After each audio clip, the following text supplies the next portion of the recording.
محمد چقدر سیخ آوردن؟ 30 تن سیخ آوردن.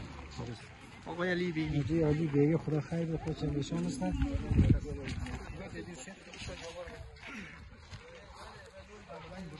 از بیخی برابر دیگه. سه آقا. بسم الله الرحمن الرحیم و صلی الله علی محمد و آله الطاهرین. اما بعد قال الله في كتابه الكريم انما يأمر مساجد الله من آمن بالله الى آخر آیه. تشریف فرمایی برادر عزیز و ارجمند من جناب علی بیگی که یکی از خیرین مردم ماست در مسجد رهبر شهید خیر مقدم عرض میکنم.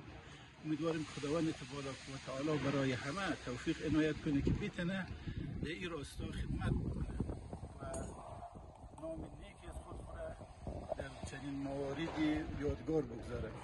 جناب آقای علی بیگی از جمله کسایی هست که واقعا من اون کمر از اونو بسته که دیگه کمک‌هایشان در مرحله اول و در این مرحله که فعلا سیخایی که آورده اینجا پیاده میکنه 30 تن سیخی که آورده تقریبا زمینه کار اعمار اولی از این مسجد را کاملا آماده ساخته.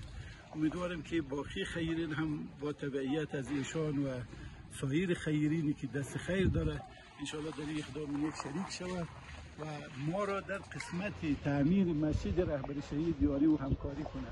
خداوند به همه خیرین انشاءالله اجر عنایت کنه و همه ایشان را در دنیا و آخرت موفق به کارهای خیر بنماید و در دنیا از شهادت اهل بیت و در آخرت شفاعتش به همه بسازد. امیدوارم که جناب آقای علی بیگی عزیز و ارجمندمون انشاءالله همیشه انشاءالله رابط ما با دوستای دیگر